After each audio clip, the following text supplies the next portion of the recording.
Hiki ndio kitu ambacho hakuna mtu anakuambia kuhusu kujitangaza na kuuza. Kujitangaza ama kufanya marketing sio tu kwenye kuuza. Hapana. Jambo la kwanza ni kujenga imani.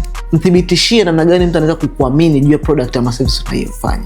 Usipojenga hadhi, ni ngumu kumshawishi mtu kuja kufanya kazi na wewe, kwa sababu anajua like ndo wale. Hauna limitation ya vitu, unafanya holela heha. Cha tatu, lazima utengeneze mahitaji kabla kuuza. Onesha umuhimu wa hicho kitu unachokifanya kwa maisha ya mtu ama kwa biashara ya mtu ama kwenye impact gani inatokea kwa mtu kwenye biashara yake.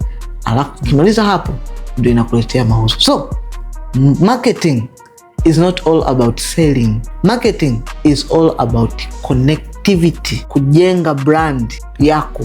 Then mwishoni huko, baada ya kuwa umeshafanya marketing ya kutosha, matangazo ya kutosha, mwisho ndo nategemea nitapata wateja kwenye biashara yangu. So kama ni mfanya biashara unaanza ama upo tayari kwenye game, lakini unataka kujifunza zaidi namna gani ya kufanya marketing, kuhusu matangazo, kuhusu namna gani ya kupata wateja kwenye biashara yako, namna gani ya kuongeza wateja ulionao kuja kuwa na wateja wa kudumu na endelevu kwenye biashara yako, comment neno course, nitakuambia course maalum ambayo nimefundisha kwa kina namna gani ya kuweza kufanya marketing kwenye biashara yako.